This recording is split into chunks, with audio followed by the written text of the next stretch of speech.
Hello everyone, আসসালামু আলাইকুম। সীমাস cooking লাইফে স্বাগতম। এখন জলপাইয়ের মৌসুম চলছে। এখনই সময় সারা বছরের জন্য জলপাইয়ের আচার বানিয়ে সংরক্ষণ করে রাখা। টক ঝাল মিষ্টি জলপাইয়ের আচার রেসিপি আপনাদের সাথে শেয়ার করব। আচারের একটি মশলা বানিয়ে নিব। শুকনা মরিচ 7-8টি, এলাচ, দারুচিনি, তেজপাতা, 2 টেবিল চামচ 5 ফোড়ন, 1 টেবিল চামচ আস্ত সরিষা, 1 টেবিল চামচ মিষ্টি মৌরি এবং 1 টেবিল চামচ জিরা হালকা করে শুকনা একটি কড়াইয়ের মধ্যে টেলে নিয়ে তারপরে ব্লেন্ডারে গুঁড়া করে নেব। 2 কেজি পরিমাণ জলপাই ডুবানো পানিতে দিয়ে 1 টেবিল চামচ লবণ এবং সামান্য একটু হলুদ দিয়ে সেদ্ধ করে নিব। তারপরে জলপাইগুলা পানি ছেঁকে ঠান্ডা হলে চটকিয়ে নিব।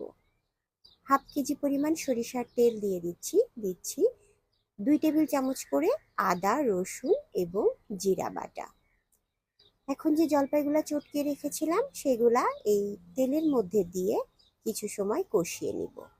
মশলার সাথে জলপাইগুলা 5 থেকে 6 মিনিট কষিয়ে নেওয়ার পরে এর মধ্যে 1.5 কেজি পরিমাণ চিনি দিয়ে দিচ্ছি 1 টেবিল চামচ লবণ। 3 কেজি জলপাইয়ে 1.5 কেজি পরিমাণ মিষ্টি দিলে আমার কাছে পারফেক্ট মনে হয়।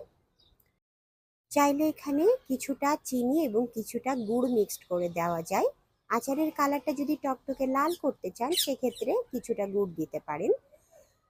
যে মশলাটি বানিয়ে রেখেছিলাম সেখান থেকে অর্ধেক মশলা এবং 1 চা চামচ বিট লবণ দিয়ে আবারও একসাথে সব মিলায়ে রান্না করে নিব।